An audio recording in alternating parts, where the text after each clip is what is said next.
Good evening, and thank you for watching. My name is Luige del Puerto. I'm the Associate Publisher and Editor of the Arizona Capital Times, and I'll be the moderator for this evening's debate.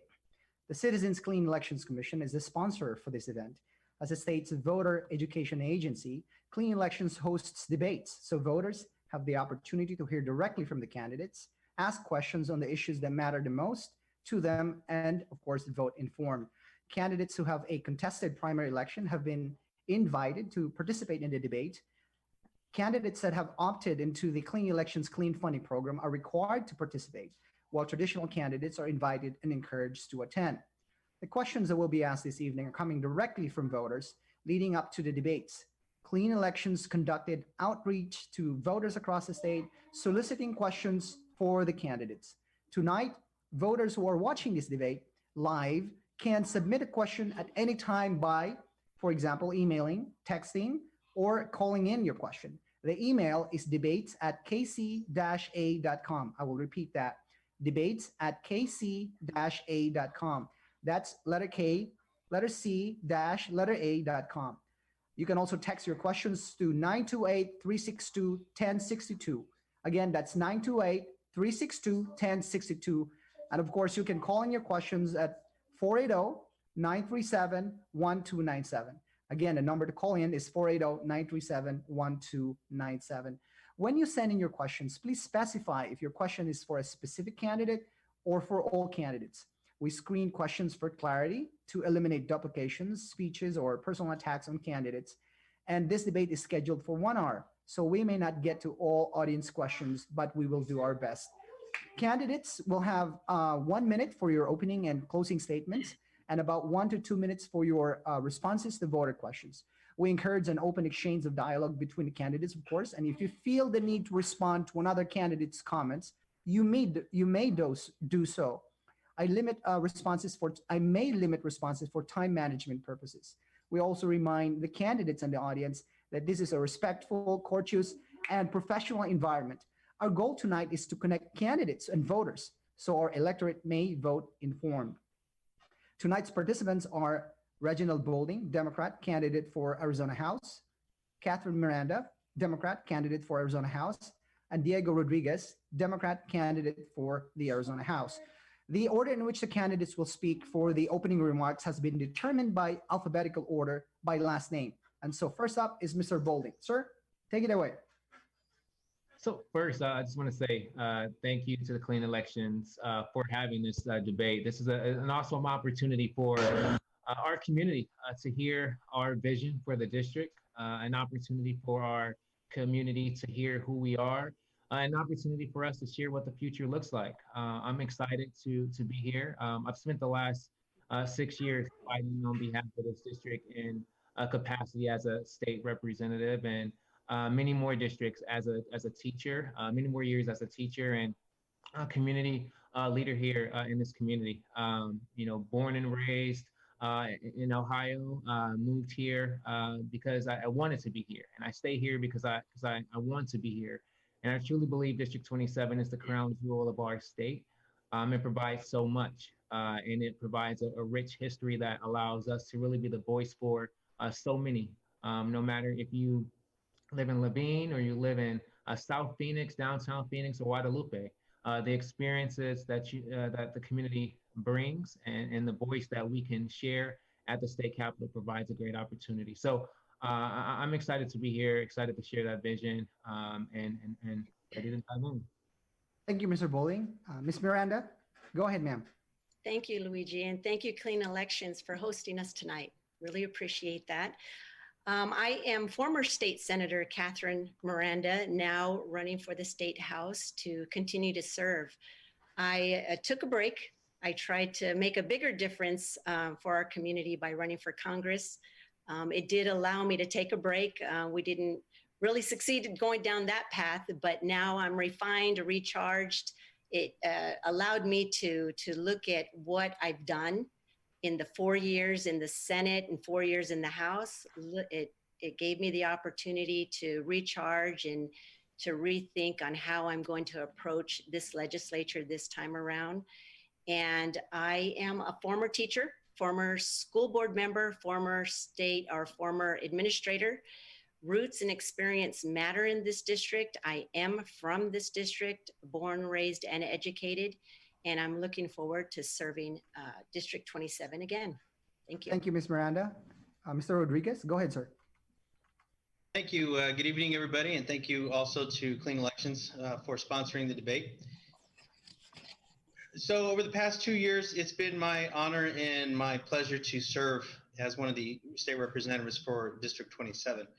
I've met so many fantastic people, so many committed people during this past 2 years, talking with constituents, fighting back bad bills in the legislature, taking on the tough tasks on the House Judiciary Committee, taking on the tough tasks in the House Ethics Committee. And so what I've learned over these past 2 years is that our district is a really special place. It's filled with people who have been waiting for their voice to be heard for these many, many years. And I've tried to do my best to give them that voice. And so as we move forward and we look at the challenging times that we're in now, then I think we need to be aware and we need to focus on the kind of leadership that the district needs. You know, I'm a dad. I have 2 kids. They're both in school, a 6-year-old and a 16-year-old. I'm a practicing criminal defense attorney. So I've seen the struggles in our schools. I've seen the struggles in the criminal justice system. And these are challenging times. And I'm looking forward to that challenge. I'm looking forward to another 2 years to where we go forward together. So thank you. Thank you, Mr. Rodriguez. Appreciate that. I guess, you know, the biggest questions that that our state is facing today have to do with, of course, COVID-19, this pandemic. So let me ask you one question to all of you. Do you agree with Governor Doug Ducey's decision to permit local governments to require people to wear masks? Or would you have preferred that the governor himself impose the requirement statewide? Why or why not? May I begin with Ms. Miranda? Absolutely. I mean, looking at our numbers spiking every day, it's a no-brainer. The masks, it's not a, it's just to slow down the spread. It's not a cure, but it's so important to slow down the spread. Each morning I wake up and our numbers are just skyrocketing. I am very disappointed in our leadership, in executive leadership, on how he has handled this pandemic. I think it's put all of us in danger, as you see the data nationwide, worldwide, that Arizona is the most affected. So having a mandated mask is very important. I'm doing my best on Facebook to have everybody just participate in a mask challenge. I got over 500 people so far to send me their picture with their mask on and commit just to that piece of slowing the spread. Would you prefer that the governor actually impose a mandate statewide? Right now, what we have is the governor permitting local governments to require people to wear masks. Right. I wish all leaders could work together, but unfortunately, it's not been going in that direction. And yes, I would support a mandated wearing of masks. Statewide. As long as these numbers are as high as they are, absolutely. Oh, Mr. Bolding, go ahead, sir. So the reality is here in the state of Arizona is that there are over 59,000 cases that have been reported, over 1,400 deaths. And today, 79 new deaths were reported due to COVID-19. This is a crisis here in Arizona.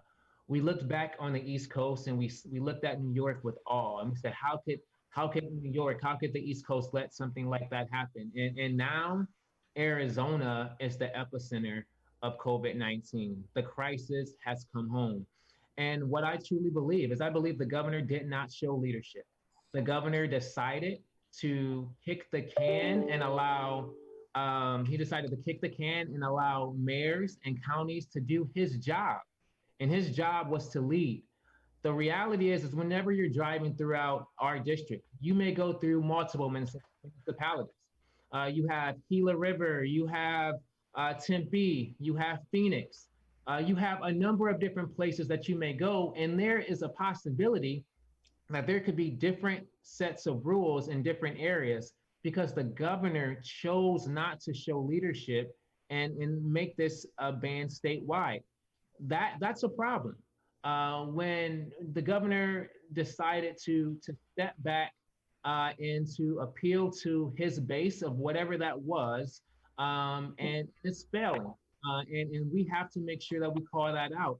And my hope is that the governor shows some type of leadership with related to COVID-19 during this period, because if he doesn't, he's really going to increase these numbers of cases that we already seen. So he absolutely failed by kicking the can to the mayors. I want to salute the mayors for having the courage to do the governor's job. I want to salute the county boards for having to do the governor's jobs. But the problem is, at a state level, if we're not providing leadership, then we are setting up our citizens, not only in this district, but throughout the rest of the state, for failure. Thank you, Mr. Bolding. Mr. Rodriguez, same sets of questions, sir. Do you agree with the governor permitting local governments to require people to wear masks? Would you have preferred if the governor imposed this requirement statewide? Doug Ducey's failed this test miserably. He should have made it a statewide mandate. He should have shown leadership. He should have protected the citizens of Arizona instead of following along the line of madness that President Trump has taken the country down. Denying science and denying math is a recipe for disaster, and unfortunately, that's what we're looking at right now. It should have been a mandate. And particularly in our district, Legislative District 27 is predominantly Latino and African American. We know that the statistics are showing that Latinos and African Americans are disproportionately affected by COVID-19 right now in Arizona. Now, there is a significant percentage that is not that their ethnicity is not reported, but the numbers that we do have show that Latinos and African Americans are being disproportionately affected. So when I think about what's best for my district and our community, we needed a governor that wanted to represent everyone, not just his base. So a quick follow-up question to that one. I think, and correct me if I'm wrong here, everybody on the panel does not believe, or let me rephrase the question. Everybody on the panel believes we've reopened too quickly, right? I mean, is there anyone who does not believe that's the case? All right, okay, I think you're all on the same page on this one. So when do you think Arizona should have reopened? Let me start with Mr. Rodriguez. Go ahead, sir.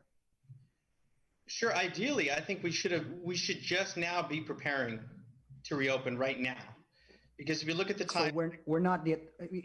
Just to make sure we're on the same page, you're saying at this point we should not be opened. Correct. Today. Okay. Correct, and I think the numbers bear that out. And I say that because if you look at the dates of reported cases and then relate that back to New York State and how they have gone through, and they have stuck with the science, and they have maintained their posture following recommendations, and now they are moving quite rapidly, really, with a reopening. Now they're still being careful, but they have followed the steps that were recommended by the scientists and the medical experts. Unfortunately, we are on the other end of the spectrum, and now we can't even travel to New York if we wanted to, because we've botched it so bad. And by we, I definitely mean Governor Ducey and his administration have completely botched this situation. Mr. Bolding, the same question, sir. When do you think the state should have reopened? So I can talk about where we're at now and where we need to be. Whenever you are in a position of power and in a position in which you're holding people's lives in your hands, it's important for you to not only look at the data, it's also important for you to show vision and leadership. And I understand it's a difficult situation. You have people who've been in their homes for weeks and some months. You have individuals who may have lost their jobs, small businesses that may not be able to reopen. So everyone was anxious. There was a lot of people that were anxious to actually to get out there, and that's understandable. I was sitting in my house myself on Zoom meetings all the time, and that was not the greatest thing in the world. But what we have to do is we have to balance our public health with the economy. And anytime you have a decision between public health and the economy, you have to make sure that you're making a balanced decision and you're looking out for people, because without a healthy population, there is no economy.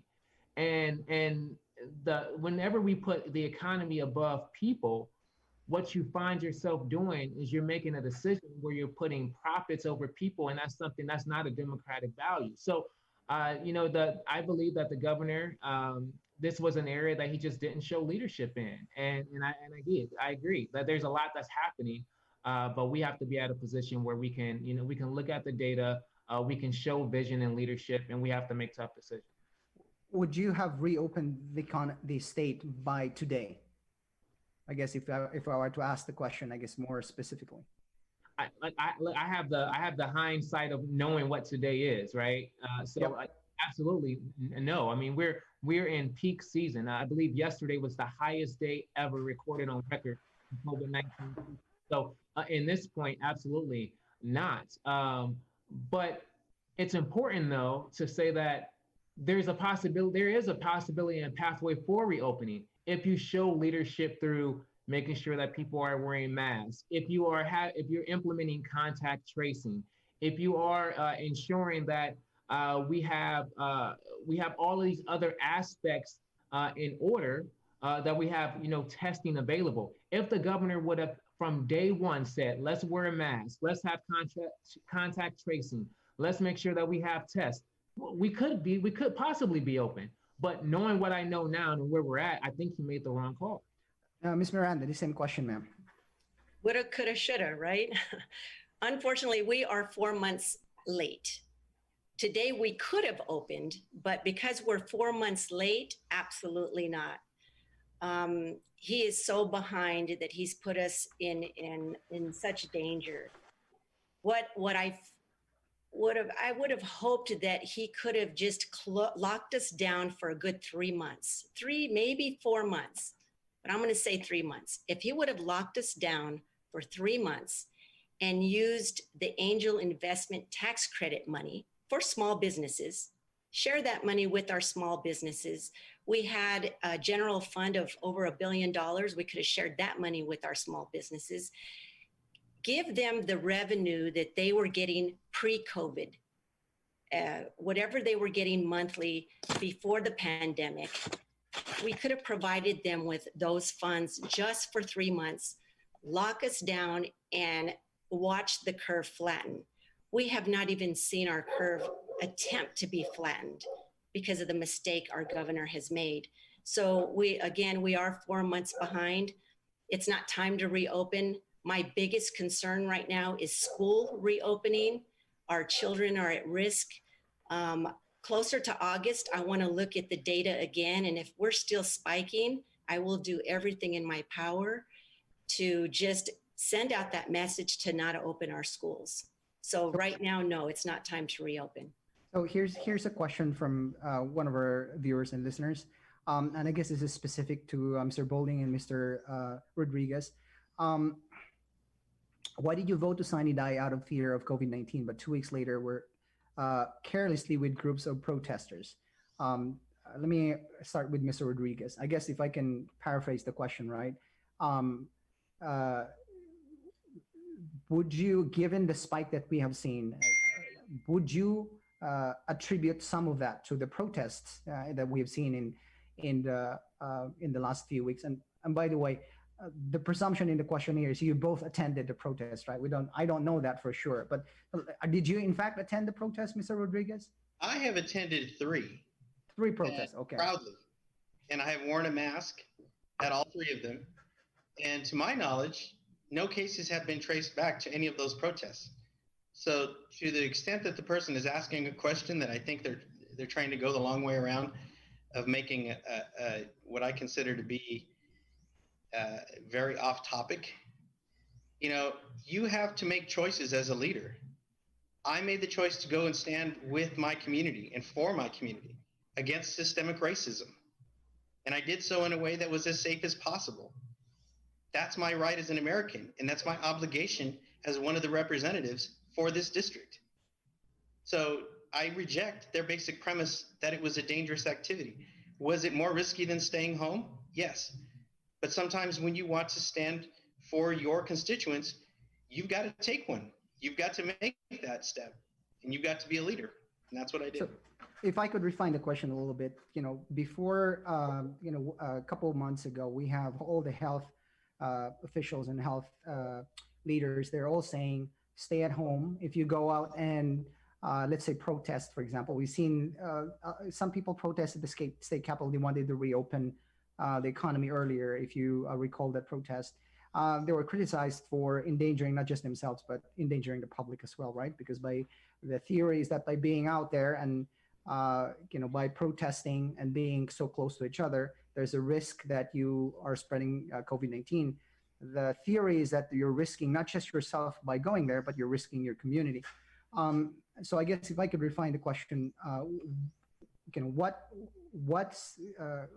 why to you it is worth it to go out and risk, the spread of COVID-19 through this protest? So to me, it's very clear. Number one, the organizers had sanitizer available, masks were being distributed, sunscreen is being distributed, and there were also medical stations present at all of the protests that I was at and part of. So to the extent that we were able to minimize it, the risk of the participants, that was done. But to answer your basic question, if we don't stand up against the systemic racism and the brutality and violence that is being done against our constituents and people who look like our constituents, then we don't have any business being in this office. That's why I went. It was a moral imperative to me. This is our time. This is when we've been chosen. This is our time to lead. And so that's why I did it. Mr. Bolding, the same set of questions, sir. First, just to confirm, did you attend the protests? I guess the question here is that if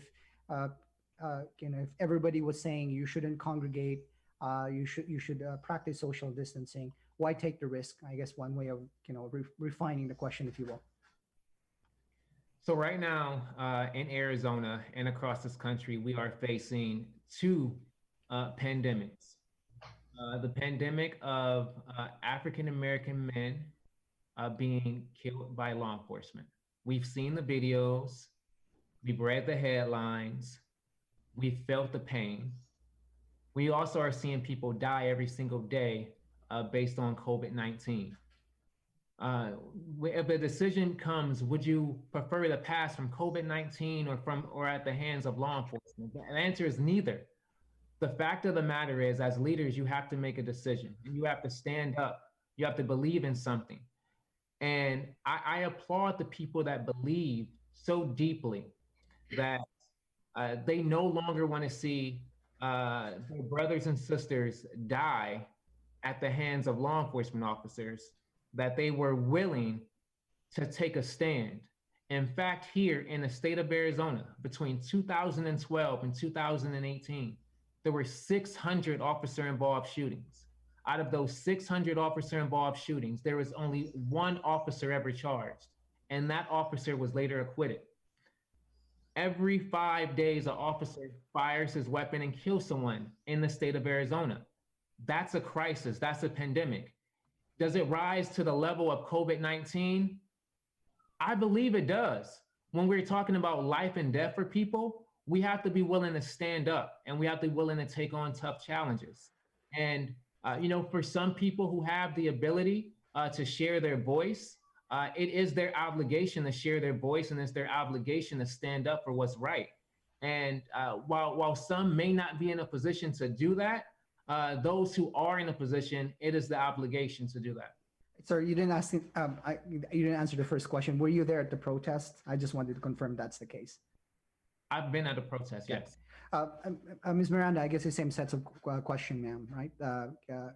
Did you go to the protest? Do you think it was worth it?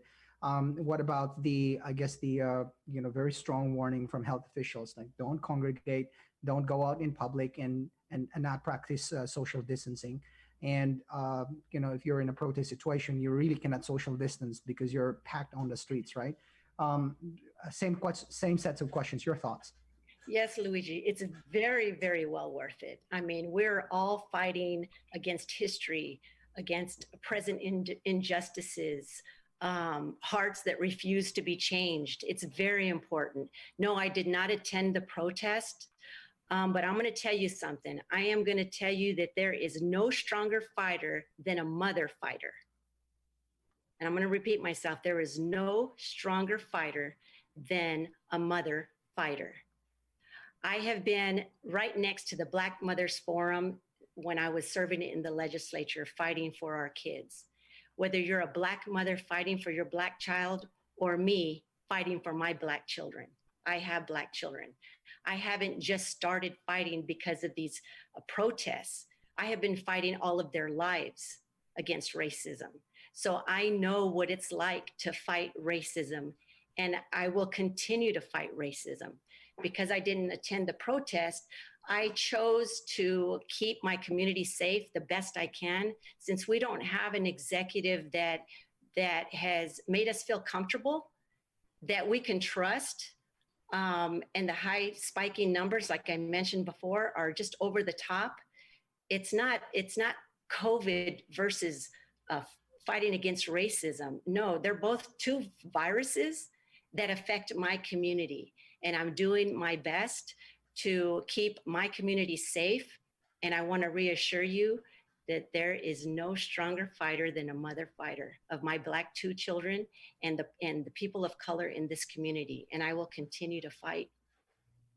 So I want to ask you just a quick yes and no question, and we can flesh it out a little bit. What is your stand on defunding the police?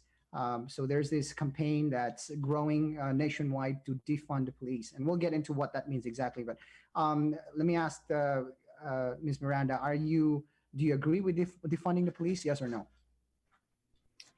Words matter.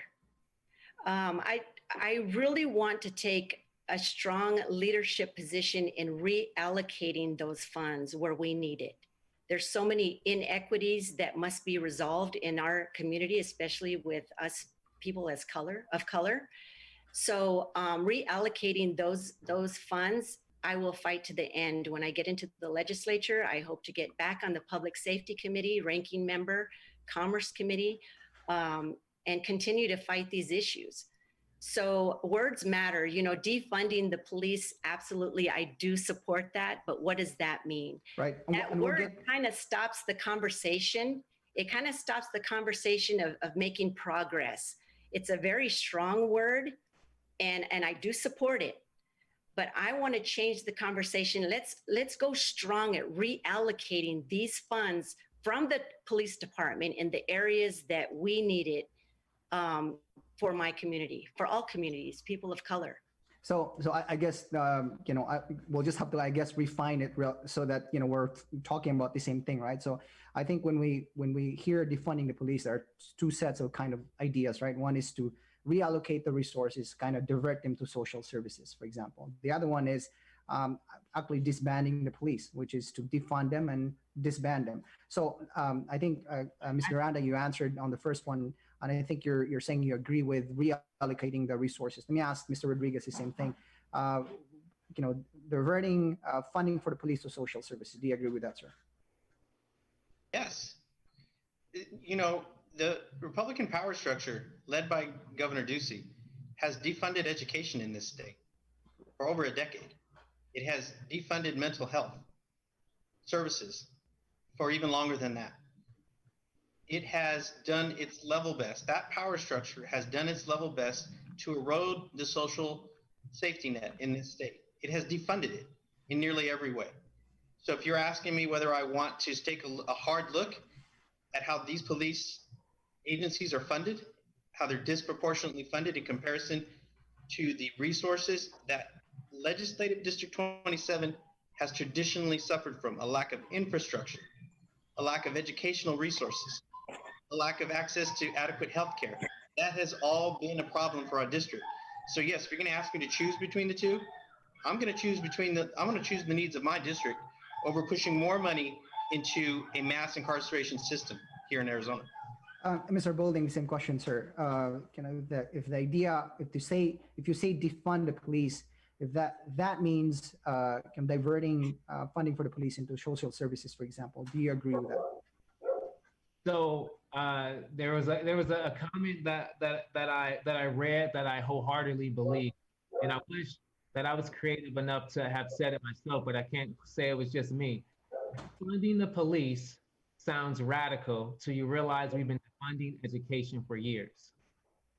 Like you know, we again we've defunded community colleges, K-12. We've defunded our universities. It's important. There is a difference between defunding and abolishing. Those are two separate words. And when people don't take time to actually research and have a conversation with others, they find themselves caught in the weeds. So, do I believe that we should be giving police departments funds so they should become mental health professionals? No, we should be providing preventative care. We should have mental health professionals in our community doing their job and getting the resources to do their job. We should be providing those resources. Do I believe that we should be funding police just for diversion programs? No, we should actually be putting that money into recreation centers, building those in Levine and other places so our kids have something to do. Why would we take our resources and put them in a reactive agency when we need to be putting them in proactive agencies? Because when you think about it from a police standpoint, it's a reactive agency. You call the police when something happens. You ask the police to intervene when something has already happened. But if we have the ability to prevent those things, and that's what this legislature under Republican leadership has done time and time again, they've pushed too many things off and wait till they are at a breaking point to try to fix them. We have to be proactive. And if we can do that, then we're at a great place. Let me pause here for a second and just remind our viewers and our listeners, please send in your questions. We'll try to get to as many of them as possible. Let me go back to, let me reread the numbers once more so you have them. Please email your questions to debate@kc-a.com or text it to 928-362-1062. Again, 928-362-1062, or call in 480-937-1297. Again, that is 480-937-1297. We were talking about the idea of defunding the police, and Mr. Bolding, you made a distinction between abolishing the police and defunding them. I guess so. That's the other end of this idea, this campaign, right? There's diverting money away from the police to social services, and there's flat out disbanding the police. Do you agree with that idea, Mr. Bolding? I think we have to think about, as a community, what do we define justice as? What do we believe justice should be? What do we want the role of police to be in our society? And then we begin to have a conversation about how are they currently fulfilling that vision or not fulfilling that vision. I believe that we are at a place right now in the construct of Arizona, the construct of society, where we have not moved to a place where people are able to have a strong vision for what a society could look like without police. Do I believe that that's a vision that we should try to move to? Absolutely. Do I think we're there yet? No, I don't. So if I'm hearing you correctly, sir, I'm sorry, go ahead. I'm sorry, I want to make sure I'm hearing you correctly. You're saying that, and correct me if I'm wrong, the idea of defunding the police, disbanding the police, and doing it right away, you don't necessarily agree with that. Am I right there? I would say, so what I'm saying is that you set a vision, and I have one of the visions that I have is that no family in District 27 goes to the grocery store and shops for things that they want. Things that they need, they can shop for things that they want. The reality is many families are struggling and they don't have the ability to go. My vision is that we don't have to have a law enforcement system and community and that people feel is oppressing them. So we don't want to have a system that's like that. I don't think we're there yet. Ms. Miranda, I guess same question, ma'am. You mentioned earlier about diverting, funding from the police to social services. What about disbanding the police, defunding them that way, abolishing them? What do you make of that idea? Do you agree with that? Well, that's what disbanding mean, right? That's okay. One end of this campaign. And I know this is cliche because you've heard it over and over. Well, we have good police officers, and we absolutely do, right? I come from a family of police officers. Abolishing the police. Okay, so there's a domestic violence. Here's an example. There's a domestic violence issue going on in a home. Woman getting beat up, a man getting beat up. Who are we going to call? DCS? Who are we going to call? The governor? We can't abolish the police. We have to fix the problems in our police departments. And, you know, what my plan is to get our chief together, to get our chiefs together, our sheriffs together, like I did a couple of sessions ago. I brought them to my community to meet my community. I had the chief there. I have Sheriff Penzon there. I had the consul from Mexico there, that they were just newly elected or hired. And they got to meet the community. We have to build the trust again in our community. To abolish the police, absolutely not. But we have to fix the problems in our police department, because we definitely have nationwide problems in our departments. And I am going to call out our chiefs. They know who the bad actors are in those departments. Clean house. Sheriff Penzon, when he was newly elected, he stepped into a mess. It was right after Sheriff Arpaio. They know who the bad actors are. So I'm going to challenge them to clean house. So go ahead. Oh no, finish your question, your sentence, ma'am. No, that was it. Okay, thank you. Mr. Rodriguez, I guess, just really quick, sir. Disbanding the police, defunding them this way, abolishing them. What do you make of that idea? Do you agree with it? Our current model is broken. We need to replace our current model. So whether you want to call it abolishing or replacing, we need to replace it. The current system has three fatal flaws, in my opinion. One, they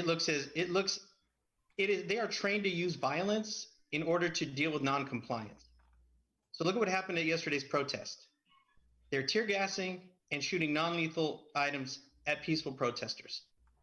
Number two, there is no transparency and accountability for the most part within that agency. Representative Bolding mentioned the number of shootings that have taken place, and a single officer was taken to trial and acquitted. That is just I've been a practicing attorney for 25 years. The majority of that either as a prosecutor or as a criminal defense attorney. That is an absurdly low number. So what does that tell you? There is systemic racism present in our law enforcement system. There is systemic racism in our criminal justice system. So yes, we need to reimagine it. We need to replace it, because the current budget for the Phoenix Police Department is $745 million. They had requested another $24 million. So over $750 million. And the majority of the calls are not for violent offenses. And that money can be put into our community for mental health, social work, giving the kids things to do, activities, giving them a place to go, exactly the type of things that my colleague Representative Bolding was mentioning. So yes, we need to replace the current system. It's not working. Yeah, so just to dig into this one a little bit, when you say replace, right, that's not necessarily disbanding the police or abolishing them. It's creating something new, right? So that's, you don't envision a future in which there are no policemen. Well, or police women, for that's that correct. matter. That's correct. Yeah. Right. Yeah. So let me shift into K-12 funding. This is, the biggest part of the budget. Of course, this is the one thing that every year there's a big fight over K-12 funding. But just this afternoon, Governor Doug Ducey announced a $270 million aid package to schools to protect them primarily from a potential funding shortfall if the schools see a declining enrollment, because a lot of parents are thinking twice whether to send their kids to schools physically. And that's the way our system works, is that you have to count the students that actually show up at schools, right? That's the average daily membership count, the ADM count. So this was supposed to be among the issues that the legislature needed or probably still needs to address in a special session. First of all, any disagreement on the governor's decision to allocate this much for schools? Let me ask Mr. Bolding. So in the question, I'm presuming, and correct me if my presumption is wrong, everybody's on agreement with the governor on spending this and allocating this money for the schools, right? I believe that the governor absolutely should make sure that schools receive the resources that they need. Um, uh, we have to make sure that we are providing clarity, that we are providing stability to our families. I'm a father myself, and also was a teacher, and I can't even imagine what our teachers are thinking about at this point in time without clarity of what their jobs will look like. As a parent, like I don't my children are under 4 years old, but if they were older, I can't even imagine what to think without the clarity that needs to be provided.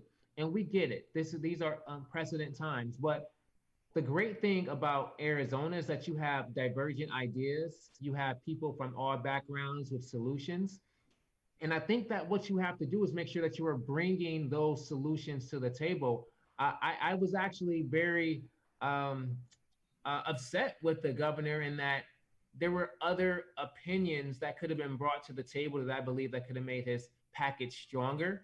Am I happy that he currently acted in this fashion to provide schools what they deserve? Absolutely. There's still questions around whether it's online learning, what that looks like.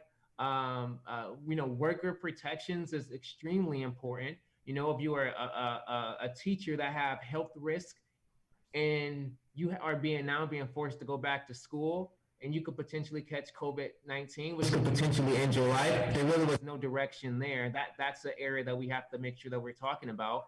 If you are a student, I taught special education students. I love my special education students. If you're a student with a disability and you're vulnerable to COVID, there's really no direction on what you should do when you go back into, should you go back into the classroom, should you not? So applauding the financial aspect, but there's so much more that we need to do in this education So front. a lot of those questions, I think, kind of how to deliver the programs, those are being decided at the local level. But just to reiterate the question, you do agree with the governor spending this much for the schools? Yes, right? I So let me go to Ms. Miranda. The same question, ma'am. Do you agree with the governor spending this much and for the K-12 schools? Yes, absolutely. It's a good allocation. We need more, just like Representative Bolding mentioned. There's so much more to do. I would like to see the legislature revisit Proposition 301, raising the sales tax from 1 cent now maybe to 2 cents. COVID has allowed us to have a clean slate.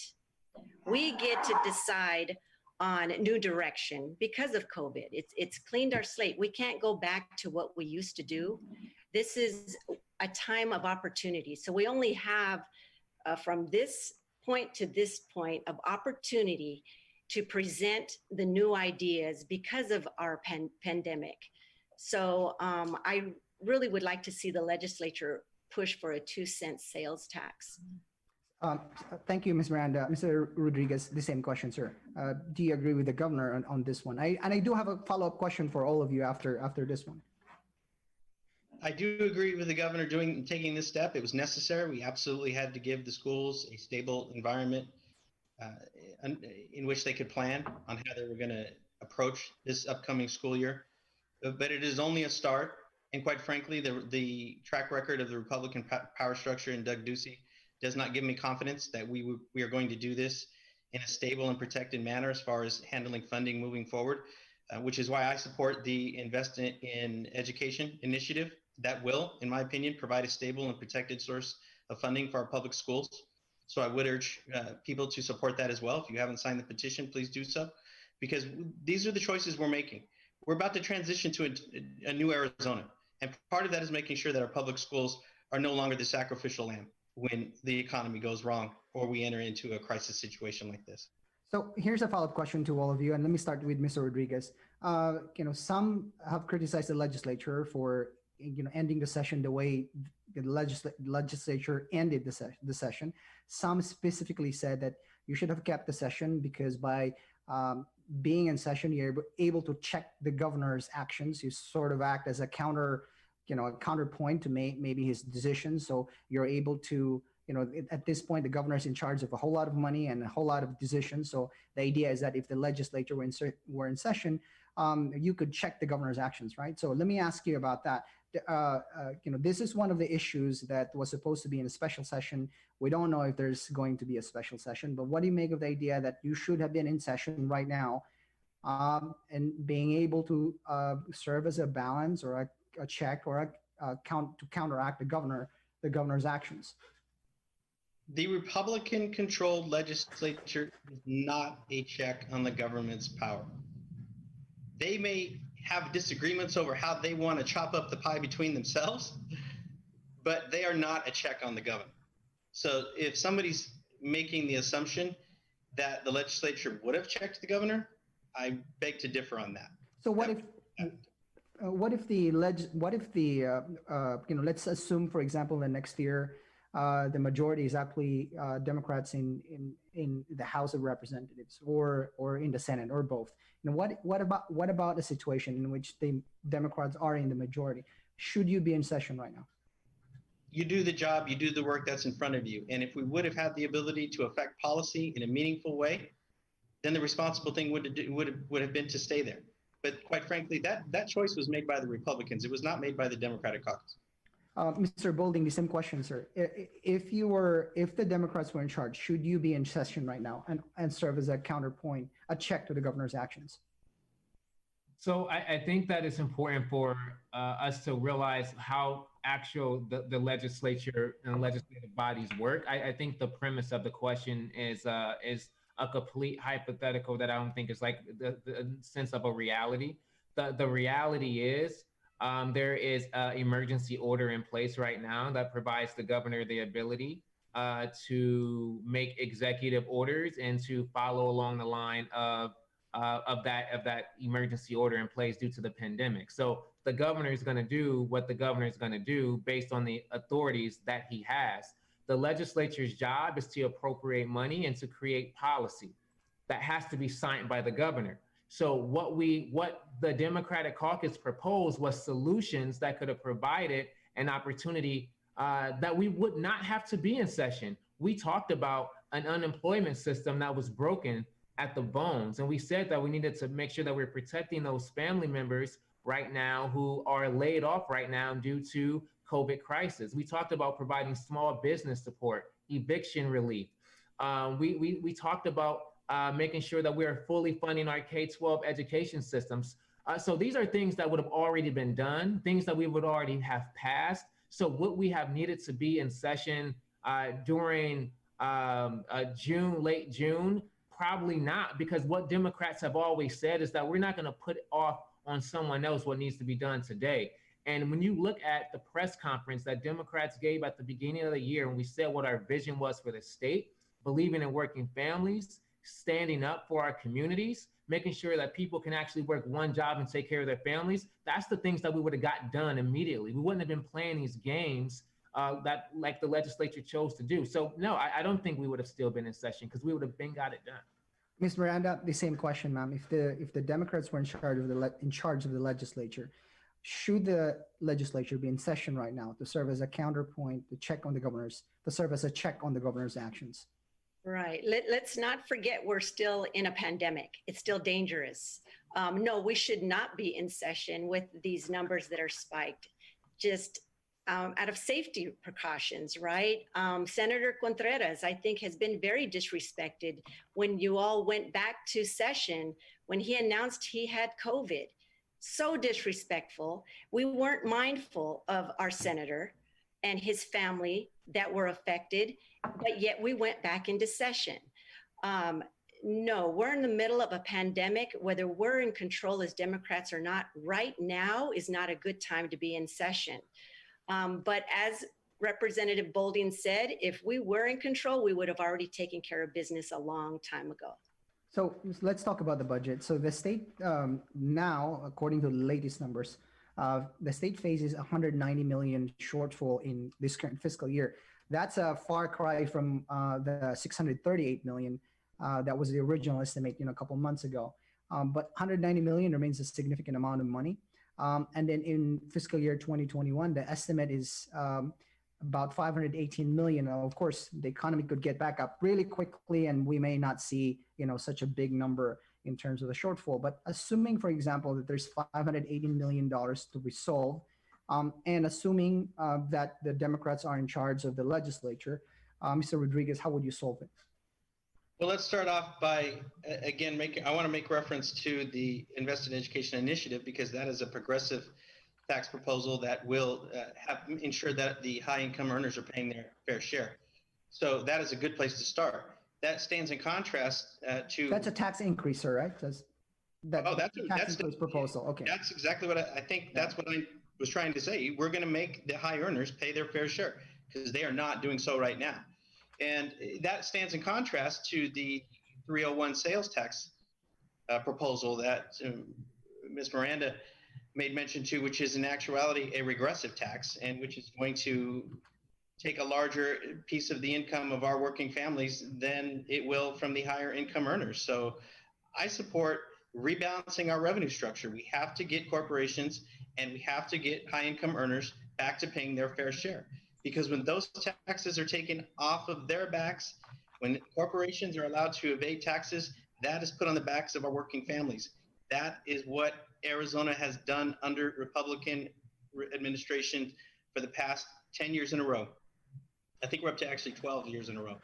And so what we need to do is rebalance our revenue, stabilize it, and then move forward and be responsible as well. Because if you look at DOC's budget, the Department of Corrections budget, it's $1.1 billion. And we do not have any solid idea. I sat on the Judiciary Committee. We asked them. We've sent request after request. Show us where that $1 billion is going. And they cannot do it. I can tell you that in 2012, our prison population was essentially the same as it is right now.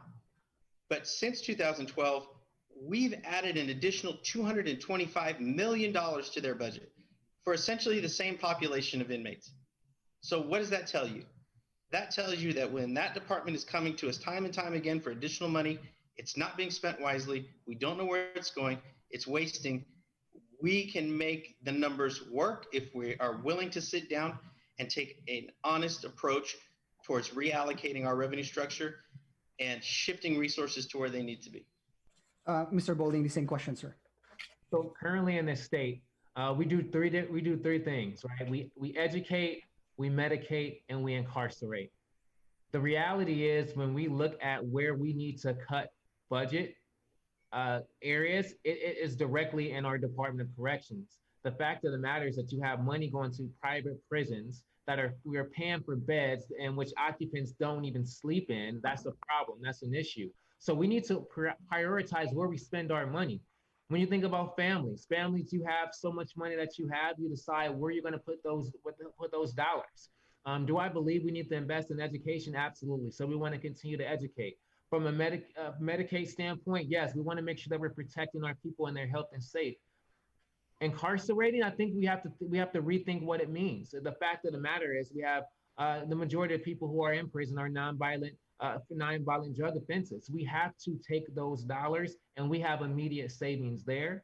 And we have to make sure that we are not in this cycle where it's more profitable to have your taxes cut as a business and individuals see their taxes increased every single day. So there's room to grow. There's room to grow. There's room to close that budget, and that's what we're going to do. Ms. Miranda, the same question, ma'am. If you're facing a $580 million deficit and Democrats were in charge, how would you solve that deficit? Well, like I said earlier, the pandemic has allowed us to have a clean slate, because I want to stress what that means is that we can't go back to what we used to do. So we just had a USMCA agreement passed with Arizona, the Mexico-Canada agreement with Mexico. And that brought in 228,000 jobs, $9 billion of exports to Canada and Mexico, $10 billion of imports from Canada to Mexico. On July 1st, the USMCA is supposed to be implemented. But what does it look like? And when I mentioned that this recovery, we have to revisit these issues, these celebrations, as the USMCA was passed, it was a celebration. We need to revisit it and see what this pandemic has caused. What areas did it show us that we're strong in, and what areas has it shown us that we're weak in? Until we revisit everything, then we can make some good decisions moving forward. I did suggest to our chambers to call up the people that were at the table when we were passing the USMCA to revisit this. They said they would.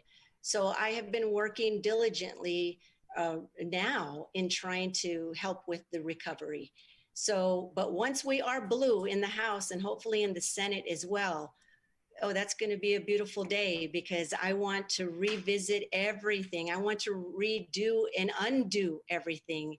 And we'll have the power to do that.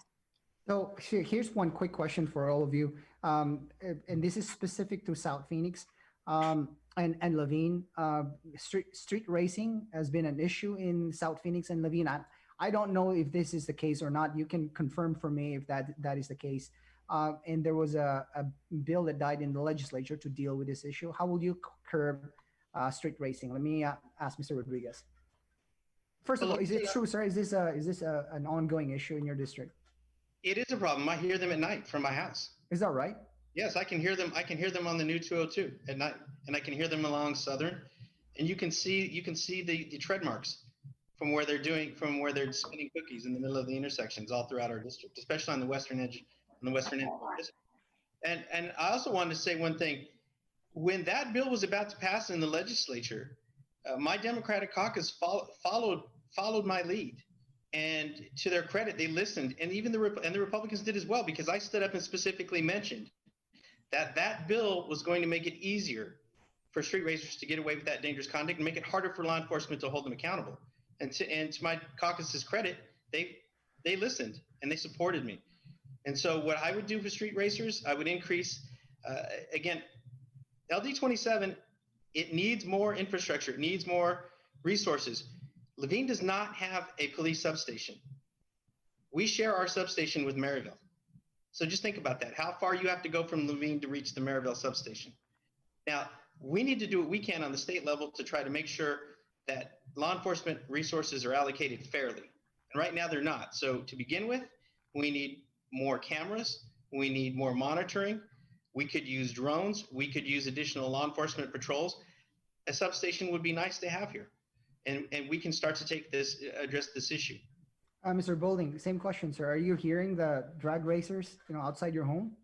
No, I'm not hearing drag racers outside of my home. I think that when, one of the things and one of the issues that I have is that when people talk about South Phoenix, when people talk about LD27, I don't like the premise that we have to talk about issues that seem to be crime driven.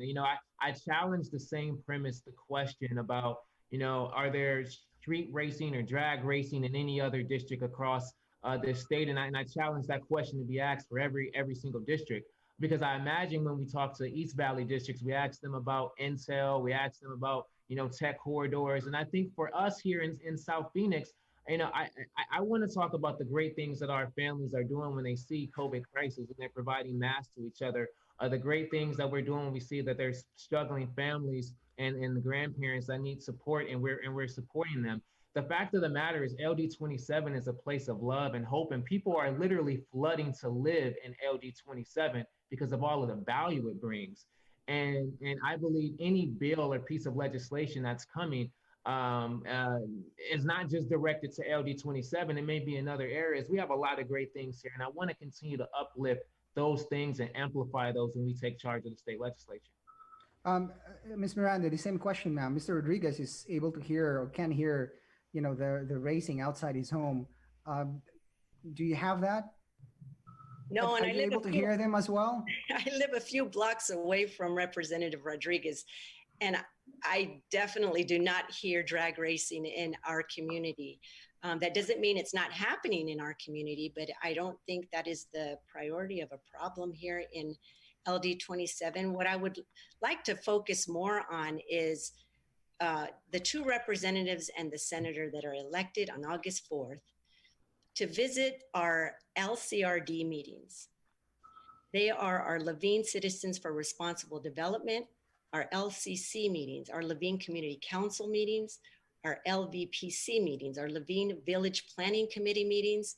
I have been attending them pre-pandemic and now on Zoom. And that's where our community is, in that audience. And that's where you're going to hear what's going on in LD27. Also, our South Phoenix Levine Chamber. We need to get more involved with our chamber. Right now, I am trying to get Michael Bidwell to take us under his wing, because we have the 202 freeway that just came in. We have the light rail that just came in. There's about 50,000 homes scheduled to come into our community. And we need to stay on top of all of these meetings at the local level and sit there with our community and listen to their concerns. One of my priorities is to keep the culture of Levine. And we're a culture of ranchers, agriculture. But with 50,000 homes, condominiums coming in, it's going to wipe them out. So I am having discussions on preserving an area for our culture, just reserving our culture. But our South Phoenix Chamber, I'm working on that too, because we need to have safe precautions for our businesses when the light rail comes in. You know, I grew up with those businesses. How can we get them compensated? So there's a lot going on in LD27 that I'm on top of, and I'm excited to represent this district. Again. Luige? Yeah, go ahead, Mr. Rodriguez. Go ahead, sir. Yeah, I'd like to respond to that. Yeah. You know, when you hear reports or when you hear statements like, I'm asking Mr. Bidwell to take us under his wing, let's unpack that for a second. Mr. Bidwell is a staunch supporter of Doug Ducey, and he's a staunch supporter of Donald Trump. And so what we should be doing, and what my seatmate and I and Senator Rios have been doing, is laying the foundation for an LD27 that isn't beholden to anybody else. That we're building our power. We're listening to the voices of our constituents. We're building that power from within. And so we can take that power and extend it and bring it back, the resources and the services that our district needs, not making ourselves beholden to somebody else who, quite frankly, doesn't share the democratic values that our district fights. If I can just respond to that. Go ahead, ma'am. You know, he's a staunch reporter of our Arizona Cardinals. So I'm a Cardinals fan. I'm not thinking that way. You know, if he cares about South Phoenix, then let's sit at the table and allow that help. If people are culturally competent to this community that we serve, we shouldn't push out anybody. You know, we should be reaching out, asking for help, or just business partners. I will not eliminate anybody. So to say because he's a Republican that we're not going, that just cheats our community. Luige, they are the majority. They are the majority there. And with that philosophy that I just heard, I haven't seen any progress in that philosophy. Go ahead, Mr. Rodriguez. Luige, just if I can respond to that. Yeah. The issue is not, the statement was not that we won't work with Republicans. The statement was, we want to work with people who share our values that we represent, our democratic values that we represent in our district. We'll do that too. And if someone doesn't have the judgment to distinguish between people who are going to ask you to pay a price and probably compromise those values, and people who are coming to the table in good faith and want to work with you, then that's a sign that you don't have the judgment that's necessary for the job. Miss Miranda, do you want to respond to that real quick? Yeah, I'm not sure what he meant by pay the price. I mean, whatever I ask for, I mean, I don't owe my vote to anybody. I mean, if that's what he was insinuating. No, I welcome any help for our community. I was born and raised here. I know what kind of struggles we have. And I'm a strong business supporter. So therefore, I have business contacts that I will help our businesses in South Phoenix and Levine and Guadalupe.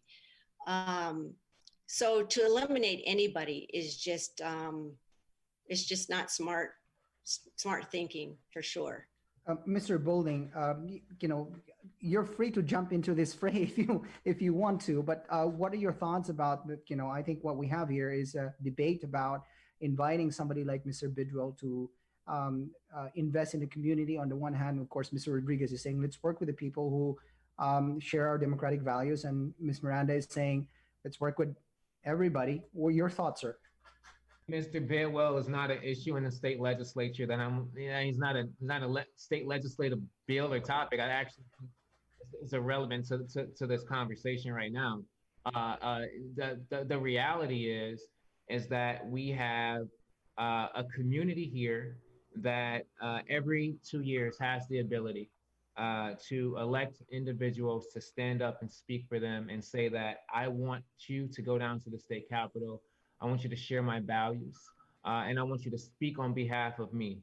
And when you get there, I want to make sure that you're gonna use that same voice and that same thought and that same experience that I bring, and you're gonna bring it to the table.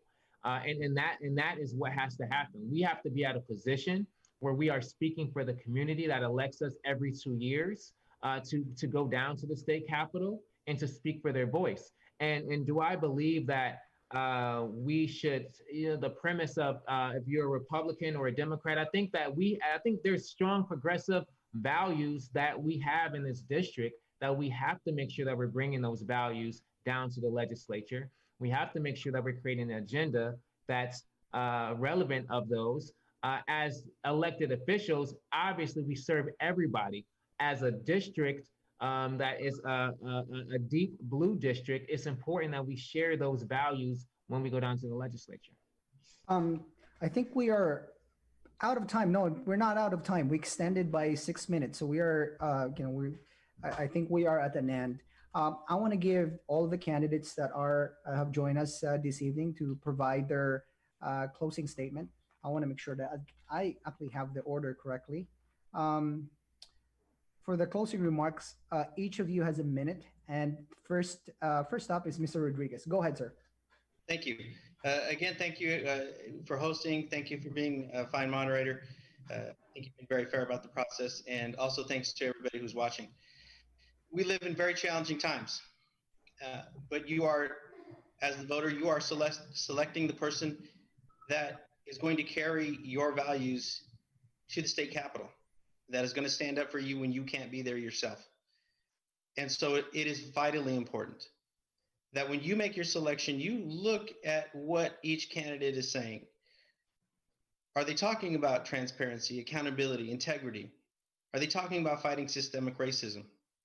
Are they talking about making sure our working families in our district have access to healthcare, have access to economic opportunity, and have access to good public schools? Because that's what I've been fighting for the past 2 years. And so when you decide who you vote for, I hope that you know you can trust me to make the right decision when you're not there, because that's what trust is about. Trust means you don't have to worry about what that person's doing when you're not watching them, because you know they have integrity. You know they can be trusted. And so with that, again, thank you to everyone. I appreciate your support and your vote in this year's primary. Thank you. Thank you, Mr. Rodriguez. And Ms. Miranda, your turn, ma'am. Yes, thank you, Luigi, for hosting us tonight in Clean Elections. I am asking for your support in your vote, District 27. It is very important to be visible in the community. The community has to see you, has to hear you. Unfortunately, with the pandemic, I'm not able to sit in your living rooms like I have been for the past 8 to 10 years. And but soon it will get better. It will get better, and I can assure you that I will be available to you at all times, like I have been the past 8 years, and even through this pandemic.